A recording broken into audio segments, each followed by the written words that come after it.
Welcome to Takeover, the most underrated sports debate show on YouTube. And we are live from, I think, the toughest trench we've been in for a minute. You know what I'm saying? We usually go from place to place, from studio to trench, but I think this is the hardest trench we've been in since, like, the start of this. Yeah, there's no question about that. We're in a small box that I think is about the size of a normal prison cell. A jail cell. And we have about as much furniture as they do in there, too. So. Right, one drawer. The only difference is we have access to technology right now. Yeah, they do too, though, sometimes. Yeah, when they go to the rec room, they get their hour of TV. But, you know, what's your name again? Well, they already know my name, Cam, but just in case they forgot, my name is Josh. My name is Deandra. It's your boy Cam, and this is Takeover. Yo, hey champ. Yo, we play it all in night. Yeah, need it all in advance. The opposition know we're ready for it. Like a supper we eating, it won't be the last. Grind out the muscle, pull up. Parker right on the grass. We coming in, take over everything, run it up. Nothing holding me back. 3 in the wood. So Joel Embiid and Nikola Jokic have taken throne or are competing for the throne of who's the best big man, and they both had great seasons and are both at the top of the MVP race this season. So if you're a team right now and you're just judging it off of this season or maybe their whole career if you want to do that, who are you taking, Joel Embiid or Nikola Jokic? Well, Cam, the simple answer more often than not is I like to look at people's stats and I do a blind poll. Okay. You know, take away the bias of the player's name and just look specifically at the numbers and how they've done this season. So, player A is averaging 26 points, 13.6 rebounds, 8 assists, 1.4 steals, 0.9 blocks, on 57.1% shooting from the field, 34.6 from 3, and 81.3 from the line. 6 free throw attempts, 17.4 field goals, and 3.1 threes. Player B is averaging 29.8 points, 11.3 rebounds, 4.3 assists, 1.1 steals, 1.4 blocks, on 48.7% shooting, 35.9 from 3, and 82.2 from the line, on about 12 free throw attempts, 19 field goals, and almost 4 threes. Looking at that, while player B has the scoring advantage, it seems like everything else goes to player A, which is why it's Nikola Jokic by a landslide, because Joel Embiid is the better post scorer. I will definitely give him that. He is probably the best post scorer we've seen in the NBA in probably about a decade, because not a lot of people do go to the post, but he still has the ability to back people down from the post and also use his finishing tact and craft to draw fouls. But everything else that is involved in a basketball game, I think Nikola Jokic is better at. I think Nico is a better rebounder. I think he's a much better passer. And on defense, again, that's kind of a wash, but it depends on what kind of scheme you're playing. Nico is a little bit better on the perimeter. He seems to have a little bit more mobility. And Embiid is a much better rim protector in that he's able to play drop coverage better and keep people out of the paint. So when you're looking at how you want to start a team, I want the dude that's going to be a force everywhere I put him no matter what. Not to mention, if you paid attention, Nico is shooting 57% from the field. Embiid is not above 50, which is very weird for a big man. And the other big determining factor in this is availability. Joel Embiid does still have the injury questions, and you don't know how his body's going to age, because even when he was younger, his body tended to portray him. Nikola Jokic is an Iron Man, and for those reasons, I've got Nico all the way. I'm taking Joel Embiid in this conversation because I think he's transcended his game. You're talking about shooting and percentages. Joel Embiid may not be shooting from the field what Nikola Jokic is, but he's a better three-point shooter than he is. And you look at what Joel Embiid has done to his game. He's now taking people off the dribble as a 7-footer. He's hitting step-back jumpers. He's hitting fadeaway. And you've already said it. I think he's been the best post scorer in the NBA for the past 3 years.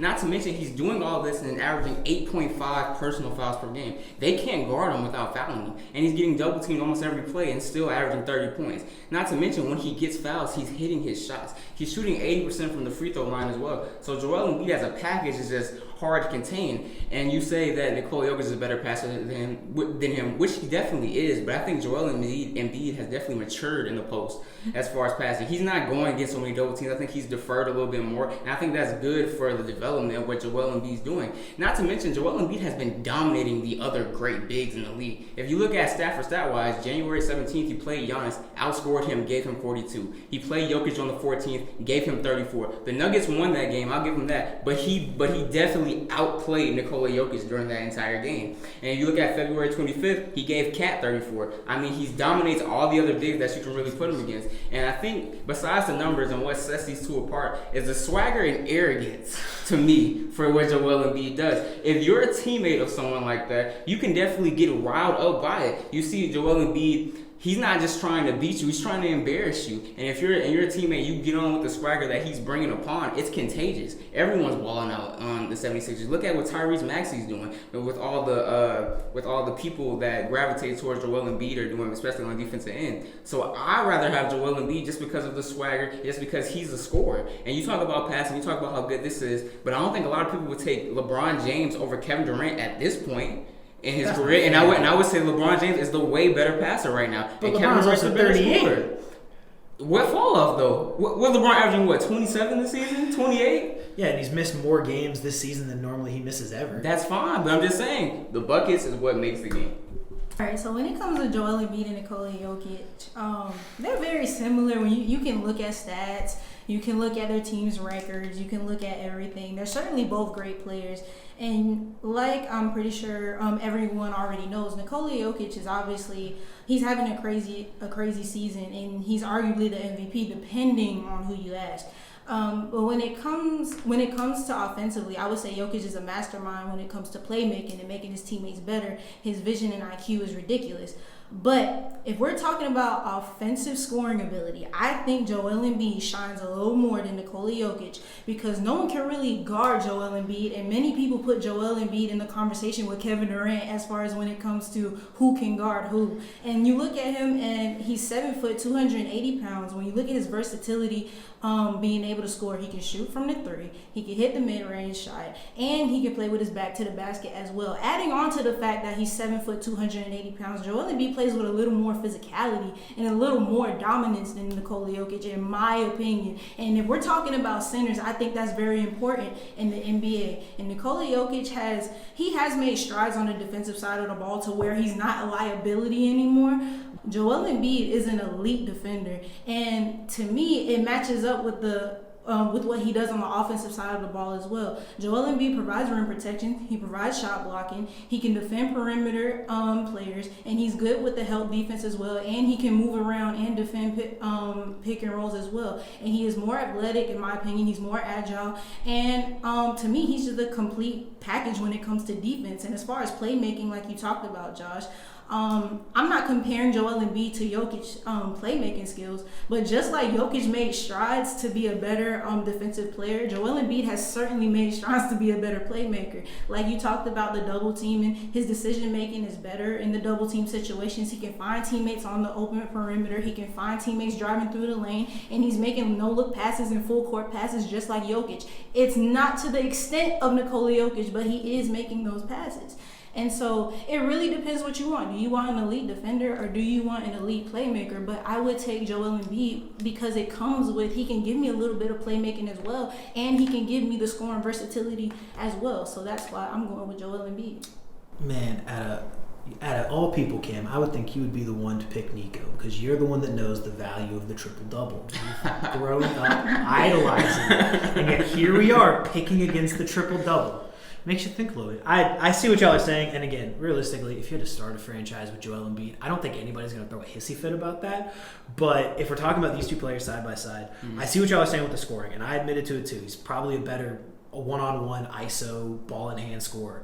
But I'll take the slight drop-off in points for doubling him in assists, because those assists make everybody around him better, and it makes those guys want to actually play with him. When Embiid gets the ball in the post, if a timely cut can help, but half the time they just stand there. With Jokic, everybody wants to cut because everybody knows he's going to see me, so I can get my numbers up. Well, Joel, I feel like will combat that because he's so good that he's not going to get a one-on-one in the post. I mean, I don't really know who's been able to guard Joel Embiid one-on-one in the post consistently. It's hard. So, it's hard. So the double comes and someone's going to be open. But you can't guard Nico one-on-one either, and you can't double because he's going to pick you apart. With the attention that Joel Embiid gets, though, like even if he's on the perimeter, no matter where he is, with the attention that he gets, he can shoot the three as well. So that also, in a way, it's not like Nikola Jokic. It's a different type of way, but he could make his teammates better as well because of the attention that he gets. There's making your teammates better by drawing attention, and then there's making teammates better by actively getting them easier shots because you see them make a good play.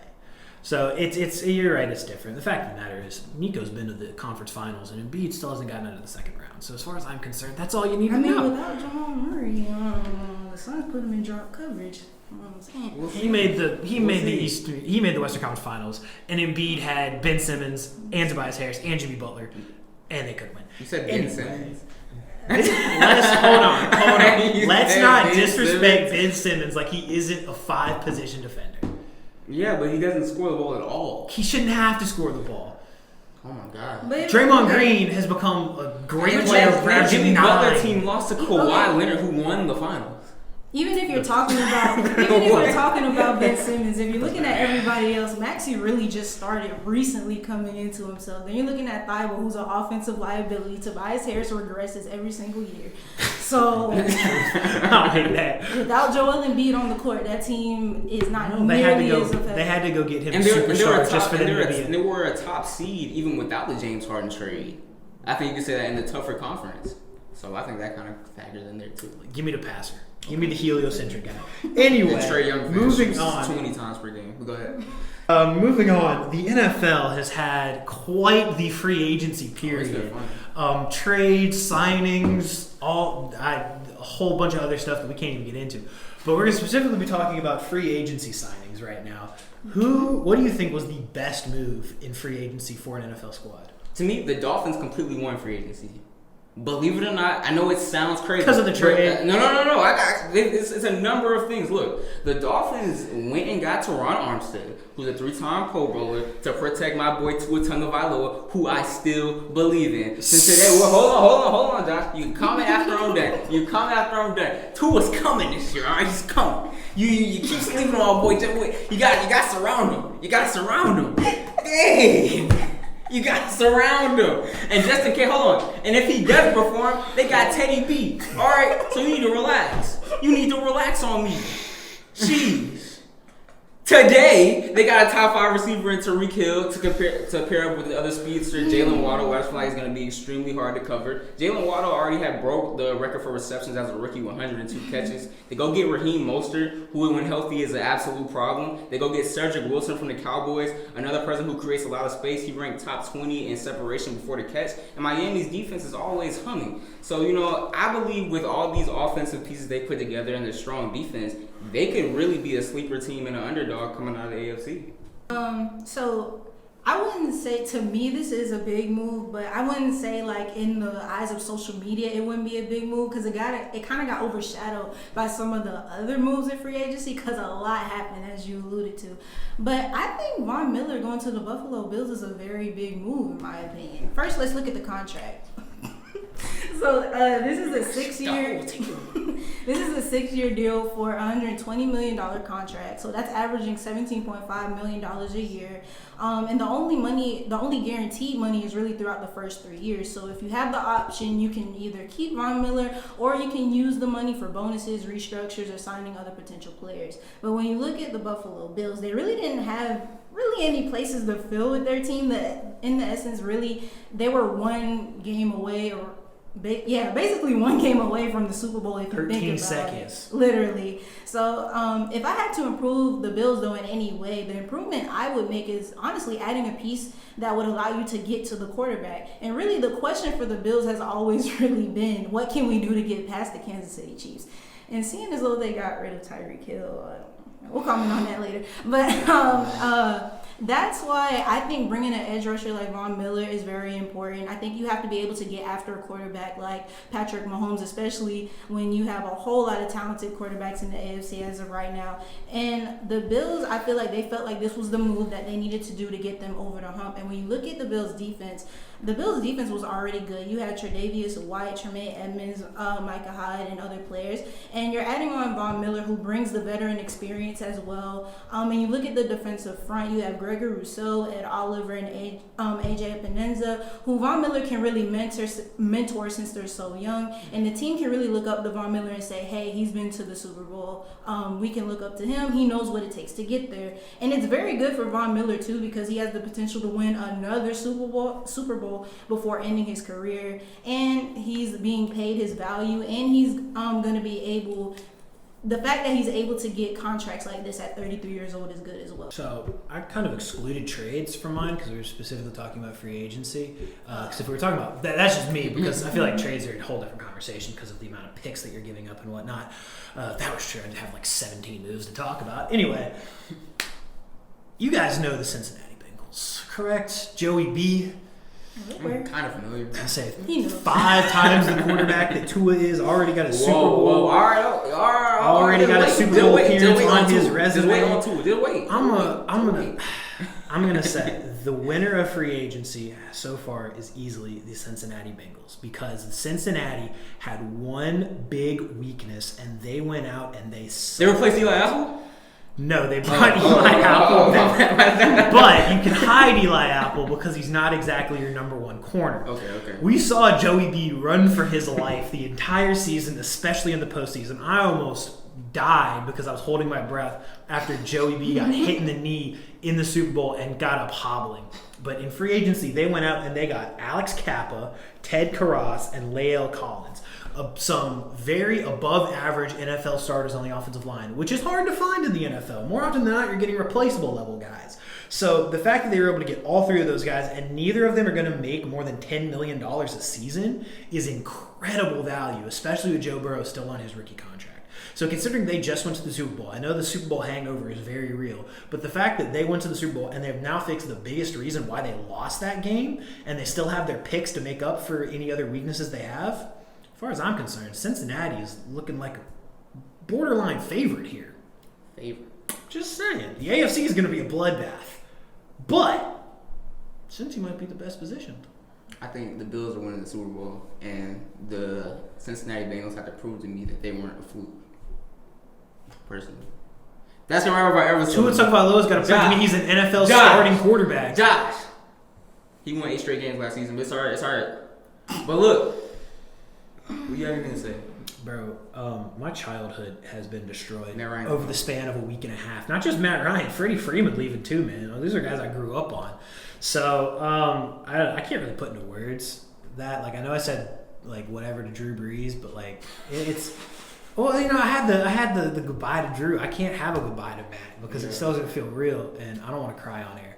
So we're gonna leave it at thank you for what you did for the city, Matt, and thank you for what you did for the city, Freddie. Thank you for the ring on the finger.